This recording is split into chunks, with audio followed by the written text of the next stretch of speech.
Yeah. Hey, folks. Welcome to the Basement Show podcast, short or mini-sode, whatever you'd like. What do we got today, T? Oh, boy. Yeah, hit him with the haw. Hit him with the haw. Wee-haw. Today we're going to talk about the Myrtles Mansion. Ooh. Yes.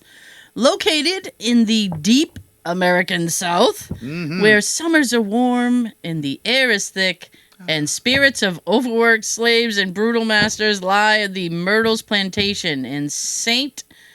Francisville, Louisiana. Wow. With its majestic wrap around the veranda. Veranda. Quick pause. I love that word. Isn't it great? I love that You word. can do so many things on Meet the me veranda. on the veranda. That's right. Where's your date at? Oh, we're going to the restaurant. What restaurant name? Veranda. We're going to have it out on the veranda. That's right, baby. Blue trim and 20 rooms. Ooh. It sits on high ground, appearing like a fortress as you approach. It appears to be something out of a storybook. However, its history is not for the faint of heart. No. Well, just, yeah. Bad things. Although not in New Orleans, the Myrtles Plantation is a short day trip from the city. It has been touted as one of America's most haunted homes. Scary. The home was built in 1796. Since it was first erected, it has been the home to many prominent figures. It is said to be haunted by over a dozen spirits. Some claim the home has seen 10 murders on the grounds. Wow. However, historical records show only one. Well, just because the records show one doesn't mean it didn't happen. Yeah, we all know those could be doctored up a little bit. Just a You know? bit. Yeah. In the 1800s, William Winter was shot and killed on the porch, on the veranda. Oh! His killer is unknown. Well, I'm guessing if it was in the 1800s, his killer will never be known. Right, correct. Aside from Winter, numerous other figures reportedly haunt the grounds. The home is said to be built on an Indian burial ground. Jeez. Oh, man, poltergeist. They're here. No kidding. Stop building stuff on those. That's right. Our story begins with a newly married couple, Mr. and Mrs. Clark Woodruff. Mr. Woodruff was a prestigious judge and owned numerous slaves. I know. As was the norm at the time, one of his house slaves went by the name of Chloe, who for many years fell victim to Woodruff's cruelty. Oof. I know. Chloe tried to protect herself from the abuse by listening to the Woodruffs in conversations and then modifying her behavior. Smart.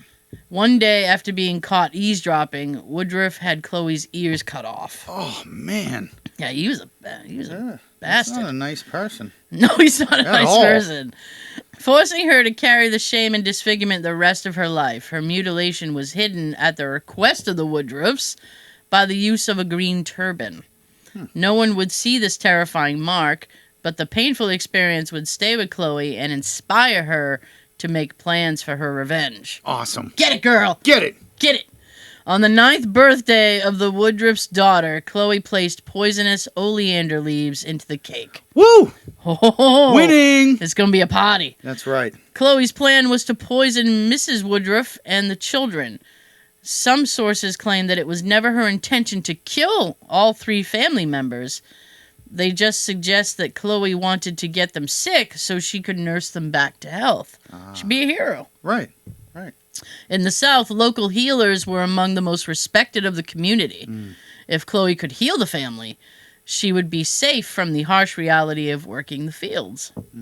Tragically, the dosage was lethal, and it ended up killing Mrs. Woodruff and her 2 children.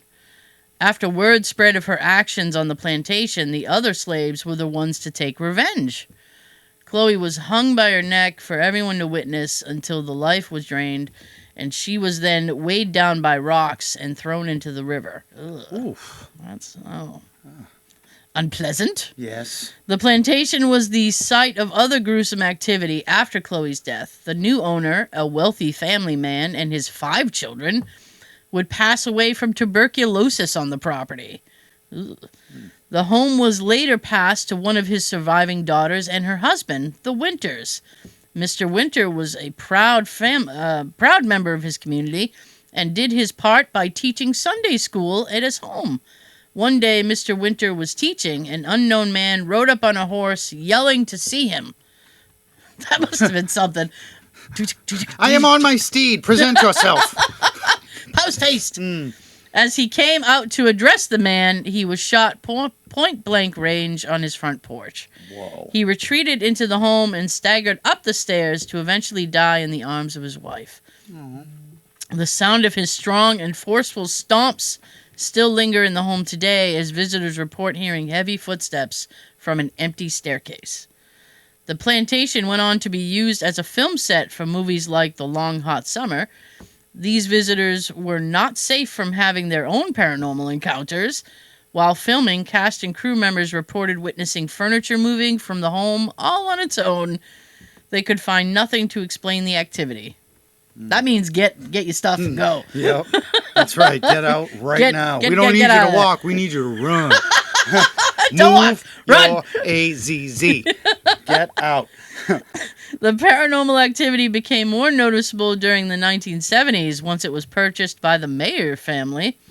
Multiple guests and residents reported seeing the transparent and ghostly apparitions of a young girl wearing a green turban moving throughout the property. In 1992, the owner took a famous photo that they believe captures Chloe's spirit. Cool. One of the most disturbing paranormal reports occurs inside the home.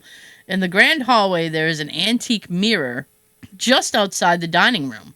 The visitors report seeing Woodruff's children appear in the mirror near the room where they were poisoned. Oof. One researcher noted that each time the mirror is replaced or re-silvered, the same handprint reappears as if they refuse to be ignored. Wow. Despite the many ghost stories, there is some debate if Chloe ever existed, or if that was even her real name.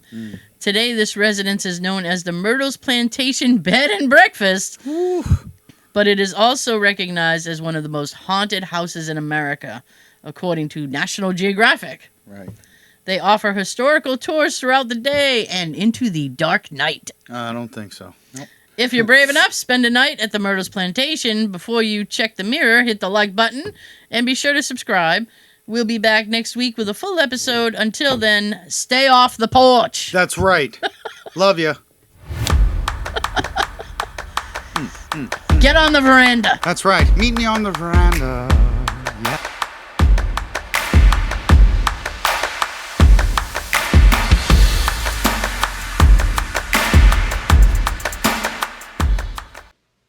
You're still here? It's over. Go home.